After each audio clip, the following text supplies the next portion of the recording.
नमस्कार दोस्तों, मैं रोहन यादव आप सभी का एक बार फिर से मास्टर क्लासेस चैनल पर स्वागत करता हूं। दोस्तों, आज की टॉपिक है UGC net paper second social work unit number 9 में दोस्तों दिया हुआ है कि निशक्तता यानी दिव्यांग व्यक्ति।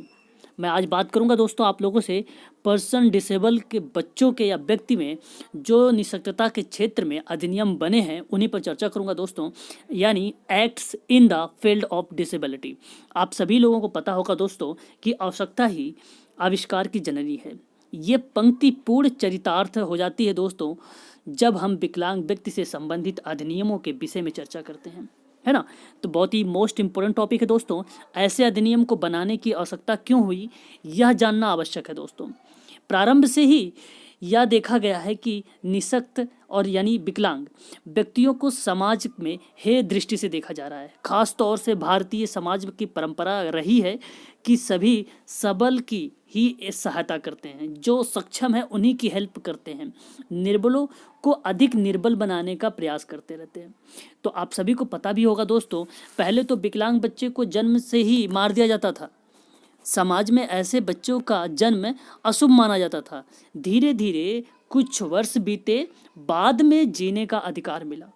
उन्हें समाज से अलग संस्था में रखकर सेवाएं देने का प्रावधान भी किया गया है दोस्तों।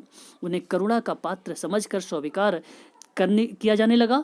और धीरे धीरे दोस्तों इसमें इस प्रकार से 18वीं शताब्दी के बाद, ठीक है,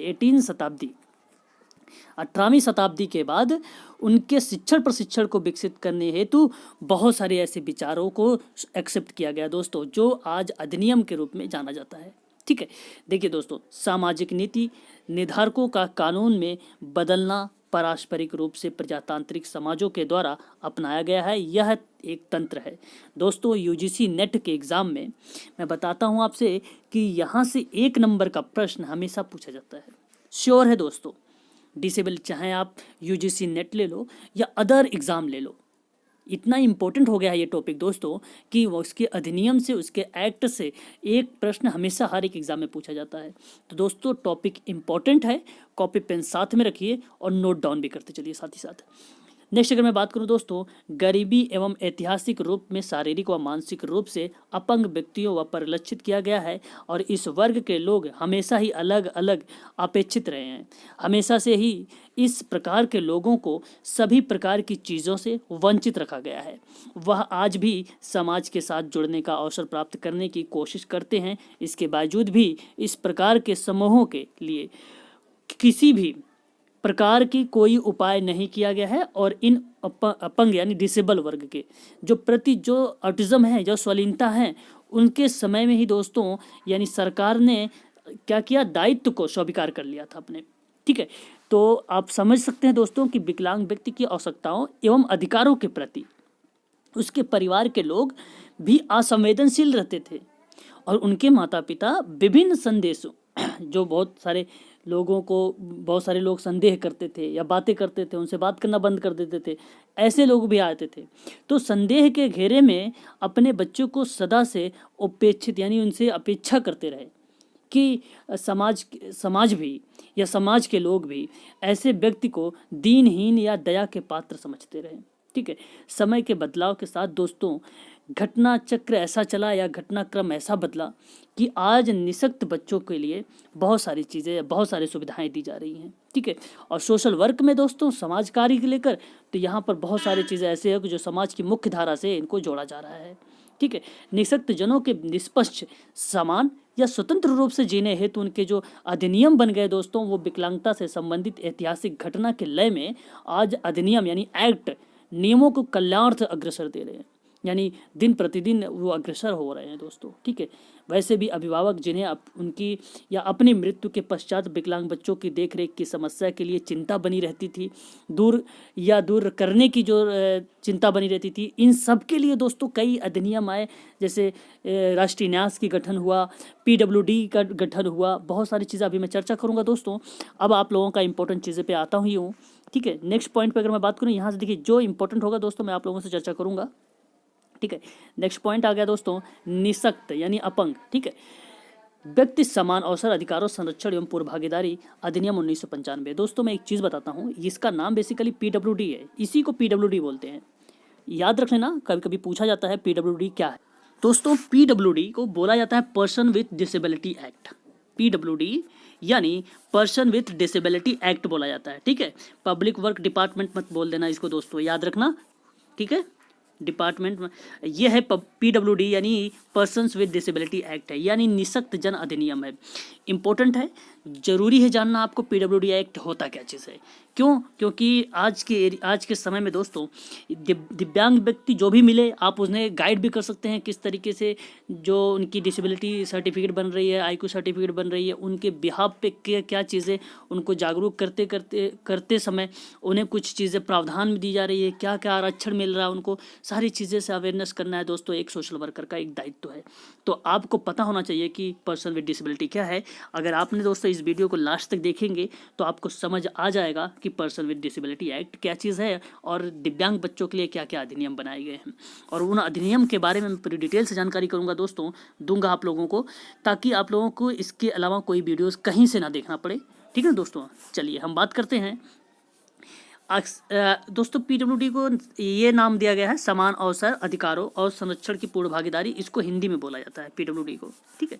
हिंदी में इसका फुल फॉर्म है 1995 और 46वें गणराज्य के पूर्व में इस कानून का संसद द्वारा पारित किया गया था, और इस कानून में 14 अध्याय और 74 धाराएं हैं। इसलिए दोस्तों यह व्यापक रूप से लंबा विधान बन रहा है, और इसके अधिनियम जो है मुख्यतः इस प्रकार है। देखिए मैं एक चीज़ बता दूं आप लोगों को पीडब्ल्यूडी के बारे में, आप लोग नोट डाउन कर लीजिए दोस्तों कि इसको तो पहली चीज़ ये कि फुल फॉर्म में इसका क्या नाम रखा गया है कि निःशक्त जन समान अवसर अधिकारों का संरक्षण एवं पूर्ण भागीदारी 1995 के नाम से जाना जाता है। ये चीज़ें नोट डाउन कर लो।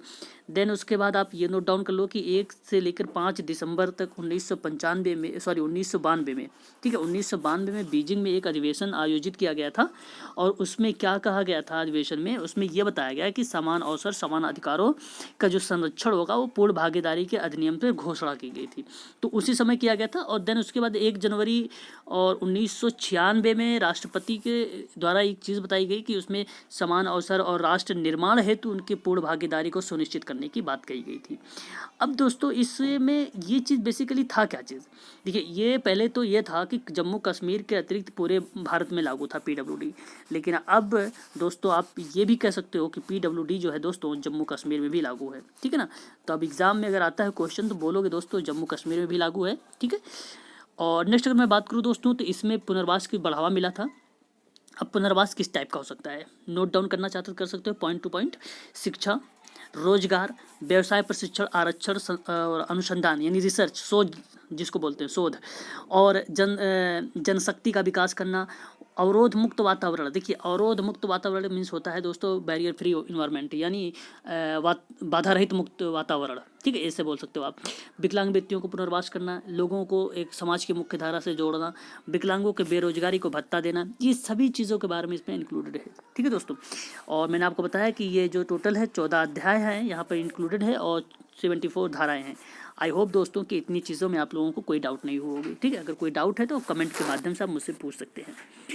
अब ये डिसेबिलिटी के बारे में बात की गई है, मैं बता दूं ये 7 डिसेबिलिटी जो है दोस्तों ना, ये अध्याय 1 में जिक्र किया गया है। किस अध्याय में? अध्याय नंबर 1 में, ठीक है।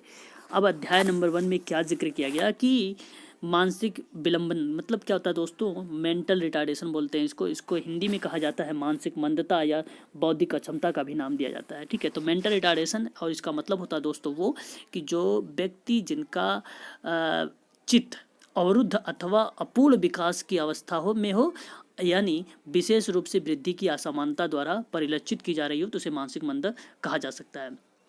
साधारण शब्दों में आप ये समझो कि मानसिक मंद उसे कहा जाता है जिनके अंदर सोचने समझने की जो क्षमता होती है वो कम होती है, उसे मानसिक मंदता कहते हैं, ठीक है। हम बात करते हैं नेक्स्ट मानसिक रुग्णता। मानसिक रुग्णता को इंग्लिश में बोला जाता है मेंटल इलनेस। जो हिंदी समझ में ना आए उसे आप इंग्लिश में कन्वर्ट कर लिया करो, इंग्लिश में देख लिया वो समझ में आ जाएगा। मानसिक रुग्णता मतलब ये होता है दोस्तों कि ऐसा व्यक्ति जो मानसिक बीमारी से ग्रसित हो, और मानसिक रुग्ण कहा जाता है उसे। और मानसिक रुग्णता मानसिक मंदता से भिन्न है, याद रखना दोस्तों, ये मानसिक रुग्णता मानसिक मंदता से भिन्न है।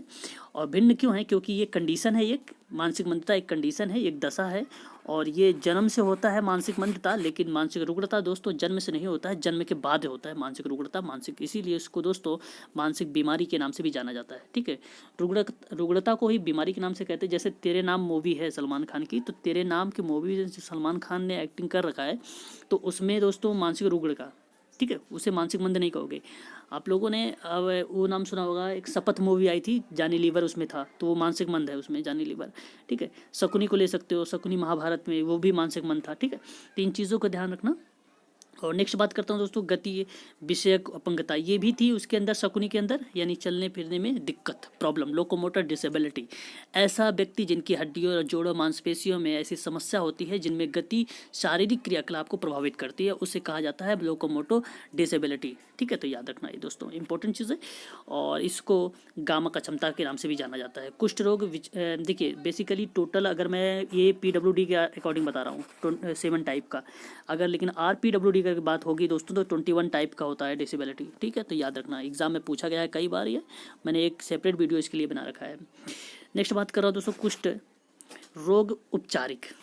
अब कुष्ठ रोग उपचारिक क्या चीज़ है? देखिए लेप्रोक्सी कॉर्ड इसको बोलते हैं, और इसका मतलब होता है दोस्तों ऐसा व्यक्ति जो कुष्ठ रोग से मुक्त हो जाने के उपरांत निम्नलिखित में से कोई एक या एक से अधिक समस्याओं से ग्रसित हो तो उसे कुष्ठ रोग मुक्त व्यक्ति कहा जाता है। जैसे हाथ, पैर तथा नेत्र की पलक में संवेदनाओं की कमी हो, मैंने 3 बता दिया इसमें। नेक्स्ट अगर मैं बताता हूँ एग्जाम्पल के, शारीरिक जो गंभीर शारीरिक विरूपता होती है वृद्धावस्था में, वो ग्रसित होता है, वो भी कुष्ठ रोग हो सकता है। प्रकट विरूपता और आंशिक पक्षाघात से जो ग्रसित होता है वो भी दोस्तों कुष्ठ रोग उपचारित में आता है, यानी कुष्ठ रोग मुक्त में आता है। ठीक है, नेक्स्ट बात करते हैं कमजोर दृष्टि। कमजोर दृष्टि क्या होती है? लो विजुअल इसको बोला जाता है इंग्लिश में, और यह हिंदी में कहा जाता है इसको दोस्तों अल्प दृष्टिबाधित या कमजोर दृष्टि। इसका मतलब ये होता है कि ऐसा व्यक्ति जो उपचार या मानक अपरिवर्तनीय संशोधन के उपरांत भी जो दृष्टि होती है, क्षमता का जो ह्रास होता है, तो उनमें दोस्तों क्या होता है कि सहायक युक्त से किसी कार्य की योजना या निष्पादन की दृष्टि से अगर उपयोग किया जाए तो उपयोग करने में दोस्तों वो क्या होता है, संभव तो है, बट उसे अल्प दृष्टि वाला व्यक्ति कहा जाएगा। ठीक है, आई होप दोस्तों कि ये चीज़ें समझ गए होंगे आप लोग। अंधता, अंधता को दोस्तों इंग्लिश में बोला जाता है पूर्ण रूप से विजुअल बता सकते हो आप, दृष्टिबाधित। ठीक है, या दृष्टिहीनता कह सकते हो इसे। और दृष्टिहीनता उस अवस्था में निर्दिष्ट करती है दोस्तों कि जिनमें से कोई व्यक्ति कुछ अवस्थाओं से ग्रसित होता है, लाइक दृष्टि की पूर्णता रूप से अभाव हो, मतलब दृष्टि है ही नहीं। नेक्स्ट अगर मैं बात करूं, सुधारक लेंसों के साथ बेहतर नेत्र दृष्टि क्षीणता। एक चीज़ याद रखना दोस्तों, इंपॉर्टेंट चीज़ है, बोल रहा हूँ, 6/60 और या 20/200 से अधिक ना हो। ठीक है, ये चीज़ें याद रखना। तो ये दोस्तों अगर इसके बीच में आता है तो ये नॉर्मल होता है। ठीक है, तो बेसिकली क्या होता है, दृष्टि क्षेत्र की अगर सीमा की बात करूँगा तो मैं दोस्तों यहाँ पे 20 डिग्री का जो कोण होता है वो क्या करता है, उससे भी खराब होता है। ठीक है, तो ये चीज़ें याद रखना, ये दृष्टिबाधिता हो जाता है। और नेक्स्ट अगर पॉइंट करूँगा, और लास्ट पॉइंट अगर बताता हूँ मैं आप लोगों को बाधिता से संबंधित, श्रवण अक्षमता, जिसको कहा जाता है हियरिंग इम्पेयरमेंट। अब हियरिंग इम्पेयरमेंट क्या होता है? इसमें ऐसा व्यक्ति जो संवाद मतलब कम्युनिकेशन संबंधित क्रियाकलापों में कठिनाई महसूस करता है, और उससे तो उसको दोस्तों बधिरता बोला जाता है, यानी हियरिंग इम्पेयरमेंट। श्रवण क्षतिग्रस्तता भी के नाम से भी जाना जाता है इसको। सामान्य रूप से अगर देखा जाए तो दृष्टि जो दोस्तों है सामान्य श्रवण की, वो है 60 dB। तो dB ऐसे लिखते हैं, ठीक है, एक मिनट, ऐसे लिखते हैं, ये गलत है, ये वाला सही है सर दोस्तों, dB, ये है dB, ऐसे लिखा जाता है, पूछ लेता है एग्जाम में।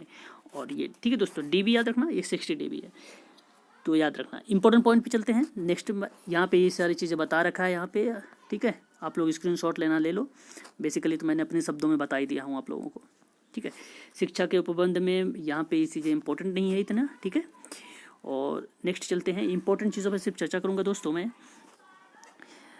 नेक्स्ट पॉइंट पे अगर मैं बात करूँ दोस्तों, मानसिक स्वास्थ्य थोड़ा सा ब्लर है, आप लोग सुन लीजिए ध्यान से। ठीक है, लिखना है तो लिख लीजिए। मानसिक स्वास्थ्य अधिनियम 1987। आज के समय समाज का दृष्टिकोण मानसिक रुग्णता से प्रभावित व्यक्तियों के प्रति काफ़ी बदला सा प्रतीत होता है।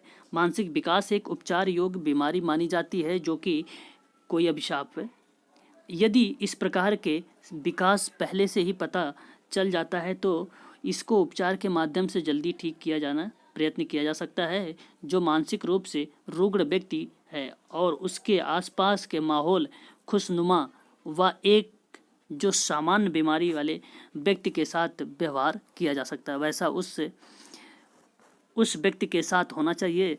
वैसे तो आज चिकित्सा विज्ञान ने काफ़ी तरक्की कर ली है और इस बीमारी के स्वभाव को समझने व रुग्ण व्यक्तियों के उपचार के लिए अनेकों उपबंधों को लागू किया गया है और इसी मद्देनजर रखते हुए मानसिक स्वास्थ्य अधिनियम 1987। देखिए दोस्तों, मैंने अभी स्टार्टर में बोल दिया कि मानसिक मंदता यानी मेंटल रिटार्डेशन ये कंडीशन है, ये जन्म से होता है और मेंटल इलनेस दोस्तों क्या होता है ये बाद में होता है। लेकिन मानसिक मंदता को आप ठीक नहीं कर सकते, इनमें से मॉडिफाई कर सकते हो, आप बिहेवियर को उनको बदल सकते हो, इनको चेंजेस कर सकते हो। मानसिक मंदता वाले बच्चों को पूछा जाता है, यूजीसी नेट में पूछ सकता है कि बताइए वो कौन से बच्चे हैं जिन बच्चों को मॉडिफाई के माध्यम से, पुनर्वास के माध्यम से उनको समाज की मुख्य धारा से जोड़ा जा सकता है। तो बताओगे दोस्तों, विशिष्ट बालक मानसिक मंद।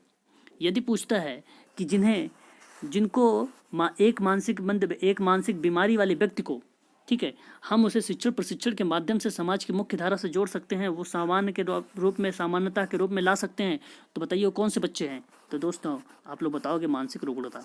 ठीक है, आई होप दोस्तों कि आपको ये चीज़ समझ में आ गई होगी।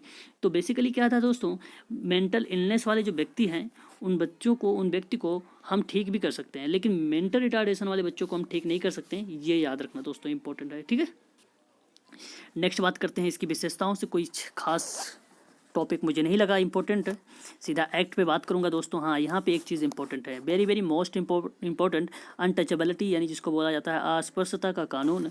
तो यहाँ पे ये चीज़ है कि भारतीय समाज में और प्राचीन काल से ही दोस्तों अस्पृश्यता को लेकर काफ़ी घृणा का भाव देखा गया है। ठीक है, तो इसमें समाज से दूर करने की जो अत्यधिक आवश्यकता है और इसे दूर करने के लिए अधिनियम की स्थापना की गई थी। अच्छा, अधिनियम देखो यहाँ पे आ गया, सिविल अधिकार संरक्षण अधिनियम। अभी मैं चर्चा करता हूँ इस पे के नाम से जाना जाता है, जिसमें 6ठे वर्ष में इस अधिनियम का अस्पृश्यता अधिनियम 1955 के नाम से संसद में पारित किया गया था। अगर आप लोगों ने संविधान में अच्छे से पढ़ा होगा तो यहाँ पे जब मैंने आपको 17वां अनुच्छेद बताया था अनटचेबिलिटी का, तो उसी से रिलेटेड है दोस्तों। तो किस तरीके से पारित किया गया था 1955 के अधिनियम के अकॉर्डिंग, जिसका नाम था सिविल अधिकार संरक्षण अधिनियम। ठीक है, और नेक्स्ट यही इंपॉर्टेंट है दोस्तों, इसके बाद कुछ इसमें खास इंपॉर्टेंट नहीं है, आप लोग तुरंत नोट डाउन कर लिया करो। देखिए यार, नेक्स्ट पॉइंट ही है दोस्तों आपके सामने ये कि सिविल अधिकार संरक्षण अधिनियम 1955, जिसमें सामाजिक अपंगता यानी यहाँ पे निःशक्तता भी बोल सकते हो, दिव्यांग भी बोल सकते हो। ठीक है, यदि किसी भी व्यक्ति के द्वारा निम्न प्रकार से कार्यों को किया जाता है तो वह दंड का भागीदारी होता है, जैसे आभूषण का प्रयोग करना, अस्पताल व औषधियों को दाखिला लेने, जो कि एक आम जनता के लिए चल रहा है, और दाखिले के बाद दोस्तों भेदभाव करने, किसी दुकान या सार्वजनिक रेस्तरां, होटल, मनोरंजन स्थल पर जाने, आम जनता के लिए संपत्ति का प्रयोग करना, व्यापार से या किसी भी क्षेत्र के रोजगार करने जिनका उपयोग करने से उसके अधिकार है, और किसी संसाधन का प्रयोग करके या करने से किसी भी बस्ती में कोई भी आवासीय परिसर बनाने और उसमें रहने, तथा कोई सामाजिक या धार्मिक रिवाज का पालन करने या किसी धार्मिक या सामाजिक संस्कृति जुलूस में भाग लेने, किसी भी प्रकार की सार्वजनिक वाहनों का प्रयोग या आम जनता को बेचे जाने वाले किसी भी सामानों या खरीदने से रोकता है। तो बेसिकली इन सभी चीज़ों पे बात किया गया था। तो ये इंपॉर्टेंट था दोस्तों, पूरा पैराग्राफ ही। ठीक है, तो आप लोग एक बार स्क्रीनशॉट ले लो, इसका इंपॉर्टेंट है ये, IMP इसे करिए दोस्तों, यहाँ से क्वेश्चन बन सकता है। ठीक है, नेक्स्ट बात करता हूँ मैं, और नेक्स्ट है दोस्तों हमारे सामने ये, इसमें कुछ खास नहीं है दोस्तों, हालांकि मैं आप लोगों को PDF प्रोवाइड कराऊंगा दोस्तों मई में। ठीक है, सारा PDF मिलेगा आप लोगों को। बंधुआ मजदूरों के लिए कानून। ठीक है, तो ये क्या है बंधुआ मजदूरों के लिए कानून दोस्तों? यदि यह संविधान के अनुसार चले बंधुआ मजदूर प्रणाली समाप्त कर दी जा सकती है, यानी यह कानून भारत गणराज्य के 27 वर्ष यानी 27 वर्ष में 9 जनवरी 1976 को संसद द्वारा पारित किया गया था और 1985 में इसे संशोधित करके समाप्त कर दिया गया था। बस इतना सी चीज़ याद रखो दोस्तों, बंधुआ मजदूर कानून से रिलेटेड 1976 का। ठीक है, नेक्स्ट अगर मैं बात करूँ, प्रसूति सुविधा लाभ 1961 का अधिनियम है ये, और इम्पोर्टेंट है ये। ठीक है। जब महिला गर्भवती होती है तो उसकी नौकरी खतरे में पड़ जाती है और यह नौकरी छोड़ देती है और फिर वो शर्तें नौकरी प्रदान करने के लिए रखते हैं तो उन्हें मानने के लिए उसे बाध्य होना पड़ता है, और इसलिए यह अधिनियम महिलाओं की सुरक्षाओं के लिए बनाया गया है यह कानून। तो ये चीज़ें इतना इंपॉर्टेंट है दोस्तों, ठीक है। और नेक्स्ट बात करूँ, देखो यहाँ ये मत सोचना कि सर अधिनियम की विशेषताएं वगैरह छोड़ रहे हैं, कमियां छोड़ रहे हैं, इन सारी चीज़ को छोड़ रहे हैं सर, तो कहीं ये ना हो। नहीं नहीं, ऐसा कुछ नहीं होगा दोस्तों, आप लोग ट्रस्ट करो। और मैं कहता हूँ क्योंकि आप यूजीसी नेट में सिर्फ यहाँ से एक ही प्रश्न पूछा जाएगा, इंपॉर्टेंट फैक्ट है इस टॉपिक से, ठीक है। यहाँ से तो हालांकि बेसिकली बहुत सारे क्वेश्चंस बनेंगे, देख के आना एग्जाम में, उसके बाद आप मुझे कमेंट करना कितने प्रश्न आ रहे हैं, ठीक है दोस्तों। मैं आशा करता हूँ आप लोग मेरी बात को पूरा समझ रहे होंगे अच्छे से। कारखाना अधिनियम 1945 की बात मैं कर रहा हूँ। 1945 में महिलाओं हेतु विशिष्ट उपबंध थे और इसमें क्या बात कही गई कि जो महिलाएं कार्य नौकरी करती हैं इसके प्रति विशेष बर्ताव की आवश्यकता होती है, ठीक है। एक नाम आपने सुना होगा, ILO ने महिलाओं के रोजगार के उत्पन्न कुछ विशेष समस्याओं का वर्णन किया गया है। एक महिला सामान्यतः शारीरिक श्रम व प्रतिवेदन के अनुसार कम झेल पाती है और उसे अनेक समस्याओं का सामना करना पड़ सकता है। जब वो शारीरिक श्रम में लग जाती है तो कामकाजी महिलाएं भी होती हैं और उनका स्वास्थ्य पूर्ण रूप से नष्ट हो जाता है, ठीक है। यदि उसके स्वास्थ्य को लेकर सुधारात्मक उपाय नहीं किए जाएं तो प्रसूति अधिनियम के साथ ही फैक्ट्री अधिनियम 1948, अभी भी मैं बात कर रहा हूँ कारखाना अधिनियम के बाद, ठीक है। तो महिलाओं की सुरक्षा के लिए दोस्तों ये कानून बनाया गया था और जो महिलाएं रोजगार करती हैं उनके लिए यह अधिनियम की स्थापना की गई थी, ठीक है। बस इतना ही इंपॉर्टेंट है दोस्तों, IMP इतना ही है, आगे कुछ नहीं है, ठीक है दोस्तों। नेक्स्ट पार्ट पे चलते हैं, करते हैं। और नेक्स्ट है, लास्ट है, समान पारिश्रमिक अधिनियम 1975। देखिए यहाँ पर पुरुषों एवं महिलाओं को समान कार्य के लिए समान राशि प्रदान करने के कानून के द्वारा उपबंध कराया गया था और महिलाओं और पुरुषों को सेवा शर्तों के भर्ती तथा अदायगी में इस कानून के अधीन किसी प्रकार के भेदभाव की अनुमानित या प्रदान नहीं की जाती थी और इस कानून का क्रियान्वयन में निगरानी के भार केंद्रीय श्रम मंत्रालय और केंद्रीय सलाहकार की समिति को सौंप दिया गया था।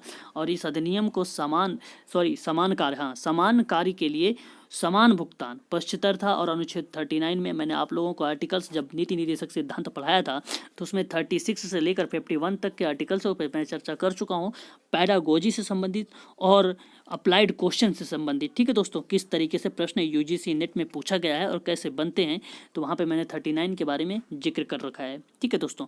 और नेक्स्ट अगर मैं बात करूँ तो इसमें कुछ खास नहीं है, बस इतना ही इंपॉर्टेंट है, यहाँ से आप लोग नोट डाउन कर सकते हो कि समान प्रकृति के कार्य और ना कि उसके लिंग के आधार पर, very very most important, IMP करिए। और यहाँ से लिखिए कि किसी भी कामगार को कोई भी नियोक्ता भर्ती करते समय किसी भी प्रकार के कोई भेदभाव करेगा, यदि किसी भी प्रकार के असमानता देखी जाती है तो उस इस अधिनियम के अनुसार उसे दंड का भागी माना जाएगा। एक नीचे और पॉइंट लिखिए और उस वहाँ पर लिखिए IMP, पॉइंट लिखिए और लिखिए IMP, ठीक है। लिखिए राष्ट्रीय न्यास अधिनियम, राष्ट्रीय न्यास अधिनियम यानी नेशनल ट्रस्ट एक्ट, ओके। अब इसमें क्या करना है आपको, राष्ट्रीय न्यास अधिनियम में क्या करना है आपको, ये 1999 में आया था, ठीक है। इसे जाना भी जाता है दोस्तों नेशनल ट्रस्ट एक्ट 1999 यानी राष्ट्रीय न्यास अधिनियम 1999 के नाम से भी जाना जाता है। बेसिकली इसमें क्या था कि आप याद रखना, सामाजिक न्याय एवं सामाजिक न्याय अधिकारिता मंत्रालय, भारत सरकार नई दिल्ली द्वारा ये संचालित किया गया था राष्ट्रीय न्यास अधिनियम। अब राष्ट्रीय न्यास अधिनियम के अंतर्गत दोस्तों सिर्फ कुछ ही डिसेबिलिटी को लिया गया था, वो पूछता है कि बताइए निम्न में से कौन सा राष्ट्रीय न्यास की डिसेबिलिटी के अंतर्गत आता है। तो बेसिकली 4 ही आते हैं, NTH के नाम से जाना जाता है, नेशनल ट्रस्ट हैंडीकैप, और या तो नेशनल ट्रस्ट एक्ट के नाम से जाना जाता है इसको, 1999। इसमें 4 डिसेबिलिटी आती हैं और आप लोग नोट डाउन कर लीजिए। नंबर 1 पे आप लिखिए प्रमस्तकीय पक्षाघात, जिसको बोला जाता है इंग्लिश में सेरेब्रल पॉलिसी। नेक्स्ट लिखिए दोस्तों स्वपरायणता, ये हिंदी आप लोगों को टफ लग रही है तो इसकी वो होगी, इंग्लिश होगी ऑटिज्म या तो ASD यानी ऑटिज्म स्पेक्ट्रम डिसऑर्डर, ठीक है। और नेक्स्ट अगर मैं बात करूँगा दोस्तों बहुविकलांगता यानी बहुनिशक्तता, आप कहो इसे मल्टी डिसेबिलिटी, ठीक है। और नेक्स्ट लिखिए और लास्ट MR मेंटल रिटार्डेशन, ठीक है। आई होप दोस्तों कि आप लोगों ने ये चीज़ें अच्छे से समझ लिया है। यहाँ से कोई भी प्रश्न अगर आता है तो आप गलत नहीं करोगे, ठीक है। देखना दोस्तों यहाँ से 1 नंबर का प्रश्न श्योर है आएगा इस वीडियो से, ठीक है दोस्तों, मिलता हूँ नेक्स्ट वीडियो में, तब तक के लिए जय हिंद जय भारत।